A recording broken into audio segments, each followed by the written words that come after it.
everyone, and welcome again to the Philly Factor. My name is Paul Perrello. Um, there are certain things that occur that you remember the time, date, and place when these things happened. And one of those events just happened recently, early January 2025, when the announcement came out that Macy's was departing Philadelphia. And of course, Macy's in Philadelphia was in the Wanamaker's building right there at 13th and Market. And it sort of marks the end of an era of retail shopping in downtown Philadelphia. And I know a lot of people were shocked when the announcement was made. And nonetheless, having been in the Wanamaker's building as a kid and, being part of the landscape of Philadelphia for so many years, more than 100 years, it was a shock to all of us to find out that this iconic building would no longer be a department store. As we record this show, at least that's the indication that we're getting. A gentleman who wrote about Wanamaker's and some of the other department stores in downtown Philadelphia joins us on this edition of the Philly Factor. Michael Lisicky is the author of Wanamaker's, Meet Me at the Eagle, and he also wrote Gimbel's Has It. And Michael joins us here on the Philly Factor once again. You were with us when the book came out about Wanamaker's a number of years ago, Michael, and here we are. I don't think at that time we thought that the Macy's department store would eventually leave the retail landscape in Philadelphia, but here it is. The announcement, I think, took everybody surprised, but you have some information that the Macy's folks actually had the Wanamaker's building on its radar for quite some time. Yes, I mean it's still almost frustrating for me because I finally got comfortable calling it Macy's. I mean, it was always the old Wanamakers. I could never switch over even when it was Lord & Taylor. So I finally get comfortable, and then we get this news.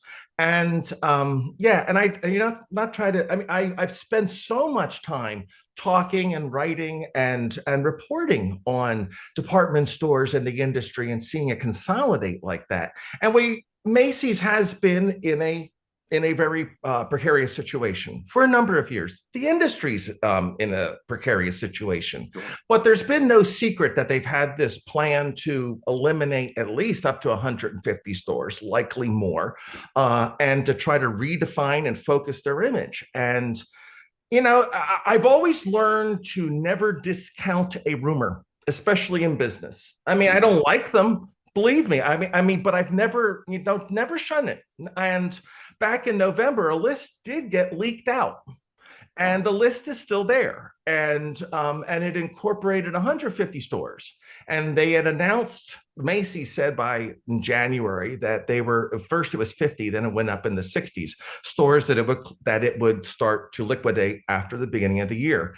And I was very saddened and disappointed to see Center City, Philadelphia, as being on that list. I mean, there were a number of other stores on that list, of course, nationally and locally. But, and that gets to me because we always assume things are going to be there. And I've talked so much, I mean, just about this business, and also to friends and in informal situations about that building, and the fact that it's there, it's still there. And you always think that building is going to always be there and serving the same purpose. People ask me, well, is the organ still there? And it's like, oh, well, of course. Is the eagle still there? Of course. And here I am telling to people, don't always assume things are going to be there. And I'm assuming that, yeah, pretty much that we would never, under the most dire situations, really shut that building in the sense that we're seeing it, as you mentioned, as a commercial business, but also just assume that organ will always be there. That eagle will always be there. The light show will always be there. Do not assume. When I went to the light show back in December, I go every year. I just have to. And I live in Baltimore now. And I really went there always knowing that list showed Center City, Philadelphia on there. And it was a perfect storm. I couldn't discount why it wouldn't be on the list, but I didn't want to believe it. And it was just at the time, I remember watching that light show. This was on the 23rd of December, and thinking, looking around, seeing all this, thinking, I wrote a book on this. It was a very well received book. And it was a book that I wasn't trying to document the family or the man. I wanted to document the business. Sure. It was a very pioneering business. And I was really kind of overtaken by that. I felt very special, and I felt, really, is this news true? And then I was in that building the day that it was formally officially Wow. announced to the Yeah. employees. I went up and kind of was very surprised that that news had not gotten out. It had not gotten out to employees.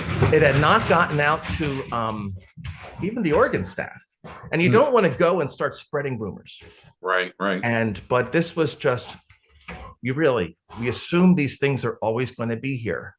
And that's never guaranteed. So as it stands right now, I mean, the eagle and the organ, I believe, are historically preserved. So, I mean, I don't know if that gives them a pass or a little bit of protection, but the light show, we don't know the future of the light show.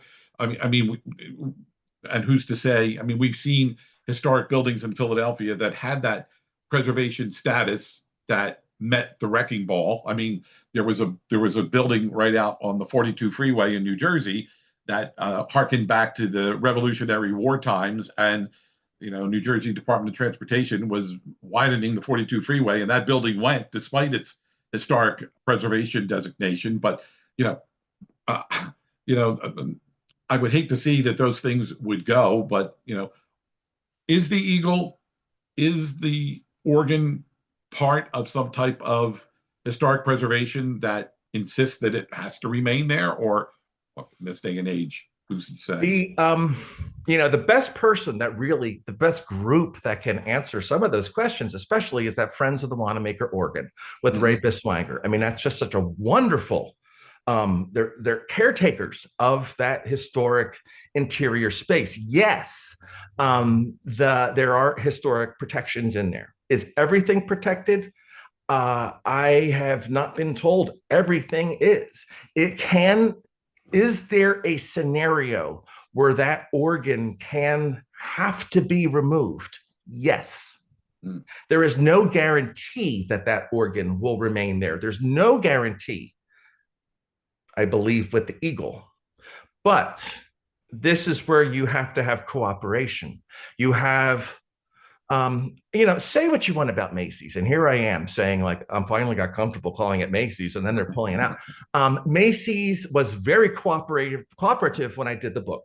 And if you talk to the organ staff, and having that organ shop up there, because that organ needs to continually be restored and played, Macy's knew what it was getting when it took over ownership of that interior space back in 2006 from Lord and Taylor. You know what you're getting, and it's quite an expense to do that, and they have been very responsible for funding that and keeping that going. That whole actual mission that dates back to the founder of bringing art to the masses. Those are free concerts. I was there to educate and to provide entertainment and all. I mean, it was a bigger plan that he had. But as far as the protection in there, this is where we have to rely on conversation and creativity and cooperation. And so far, the person who is taking over the entire building, that TF Cornerstone, has been talking correctly and talking within the different groups, including Macy's. Macy's owns parts of that stuff that we're hoping will be there. The light show, as far as I know, belongs to Macy's. The Dickens Village, which part of Strawbridge and Clothier, they brought over because they knew, keep that tie going. People like traditions. And that is also owned by Macy's. How they continue, we don't know. The conversation will happen. What gives me anxiety is that we don't quite have a name on the deed.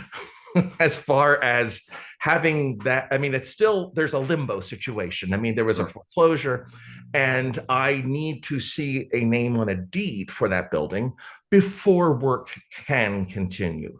And I'm a musician, I'm an oboist to play in the Baltimore Symphony. And I do know that musical instruments cannot sit, and that organ needs to be played, and that organ needs to be cleaned and renovated. It's a constant process. Just because you go in there and you go into that grand court and you see all those pipes there on that, that's not really the organ.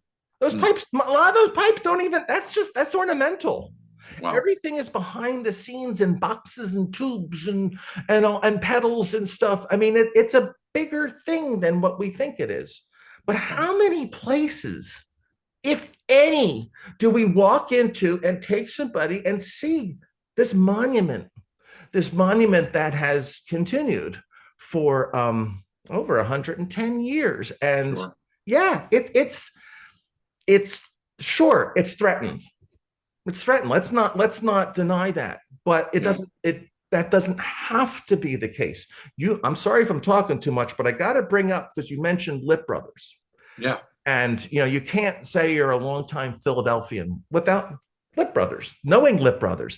And it's almost, many of us recall Lip Brothers in its decline, and in its dilapidation there as part of those iron front buildings along Yeah. Market Street. Market Street. And it was a funky, fun little store when it was going, but then we saw it just fall before our eyes. And it took so many years and so much resources, but dedication and devotion and respect for its architectural significance. And that building, you never thought that was going to be there looking like it does today. Let's hope that same kind of creativity and commitment can be maintained with the Wanamaker's building. I think it can. Yeah. I'll be optimistic, but I'm still nervous. I'll be Yeah. optimistic. You mentioned the Lit Brothers building. Ironically, back around the holidays, my family and I were going to the Academy of Music for production of the Nutcracker, and we came in from Jersey and drove down 8th Street, and an argument ensued in the car about what the building was, and of course, I knew it was Lit Brothers, although some other people in the car were insisting that it wasn't. But I'm like, it says it right there on the building, Lit Brothers.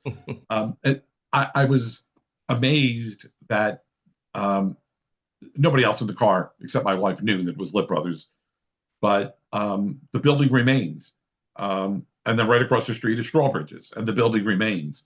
Then on the other corner of 8th and Market was Gimbel's, Yeah. which is nothing but a parking lot right now. But before we started, you said there is a little remnant of Gimbel's that still remains there. And then I was thinking, like, okay, well, the building, Wanamaker's, should remain there. I don't foresee that they would tear the building down. I think that would be such a disaster. But then I looked at the overall picture of Market East, and it seems like once these retail giants moved out, once Gimbel's went away, once Lip Brothers went away, they constantly tried to reinvigorate what was the gallery.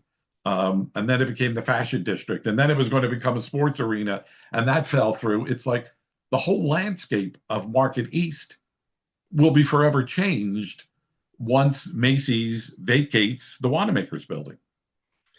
Well, Market East has been, I see the plan to reinvent it or whatever, going back to as far as like 1958, especially when Gimbel's and Litz really were saying we need new buildings here.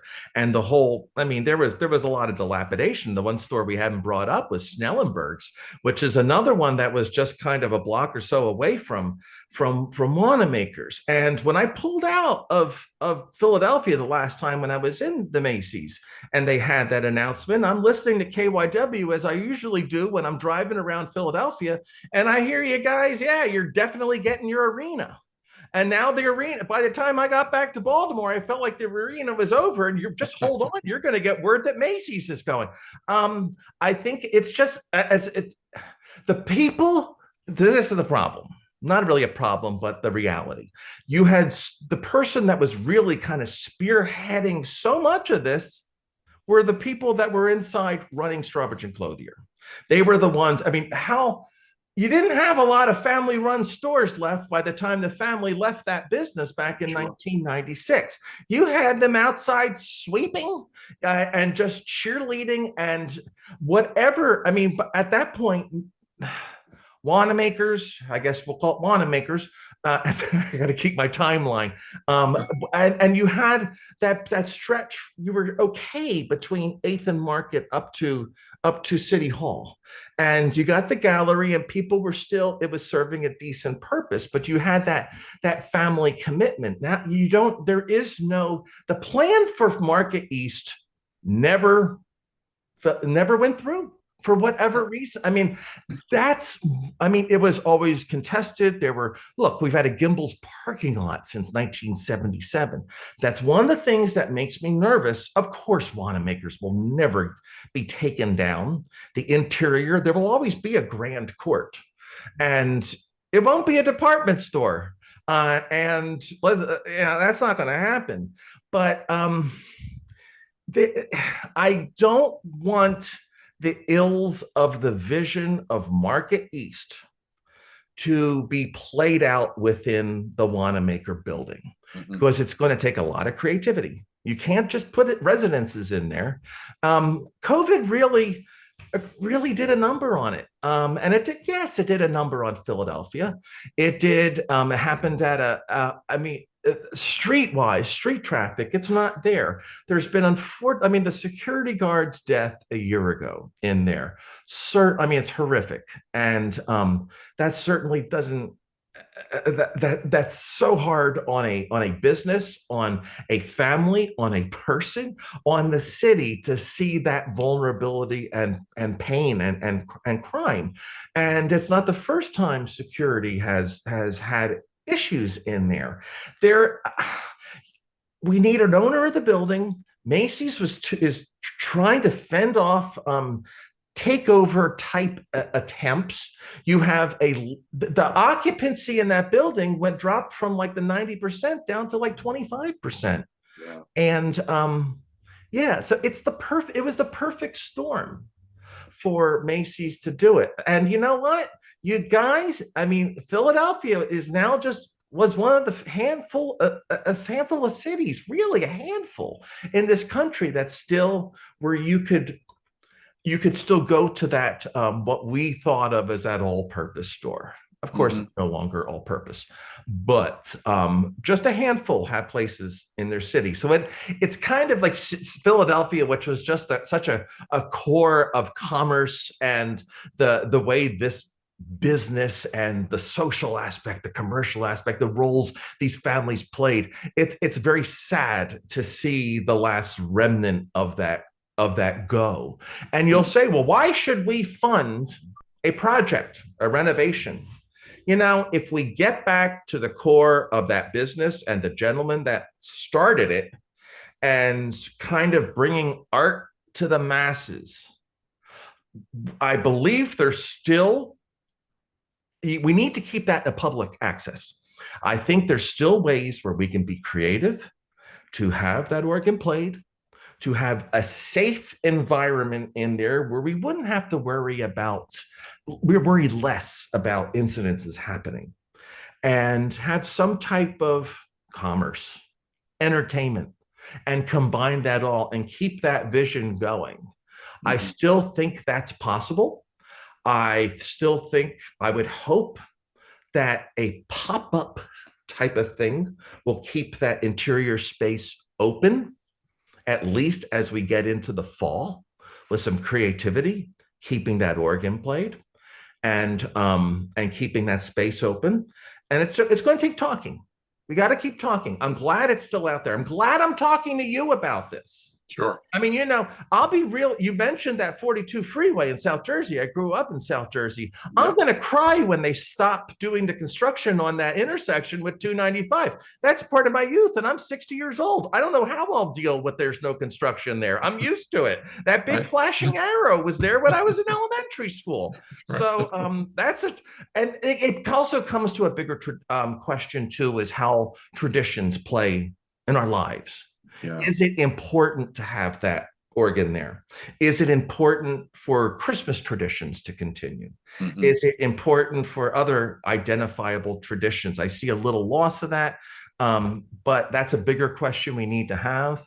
But I'm glad to see that there are concerns regarding what now. Yeah. Um, we're short on time here, Michael, and we could go on and on and on And with I'm this, but long winded. which is fine because you're full of information and insight, and it's so important. And uh, not only here in Philadelphia, but I think in every community across this country, those traditions that you have talked about are fading away. And I see it, in my own inner circle, that young kids today don't necessarily care about. Look, growing up in South Philly, there were these Italian cultural things that we did when we were kids, but like the kids of today could really care less about how grandma made the gravy or the sauce, or however you want to refer to it. To them, it's just not an important thing for them anymore. And that's why I fear that, the tradition of, Wanamakers or Macy's will fade into the history books and people will just not, turn the page. It's just another day and, we just go with the flow. I get so frustrated with constantly going with the flow. I know we got to move forward with progress, but same old really, just seems to be the way everything is done today. Well, we always assume that grandma's sauce is going to be around. And as we've assumed that that organ will be played, but sometimes we're not eating that sauce and we're not going to that organ. Yeah. And I guess it's what I attempted to do when I talk, when I write about these businesses and try to just document their past, is to not let their stories go. And I think that I mean, I know what's the bigger thing with traditions.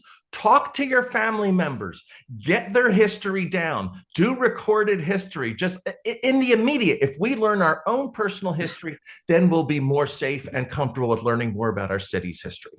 Sure.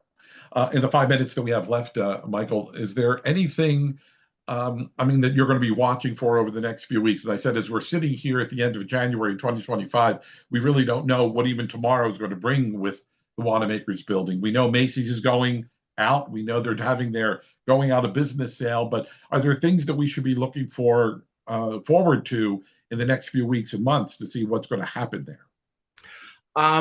The I don't know how those timelines are working within that business, within TF Cornerstone. I think the biggest, if we have a concern and our interest, rally around that Friends of the Wanamaker organ. The building is beautiful. Yes. Of course, it's an important structure. The Daniel Burnham building took 9 years to build.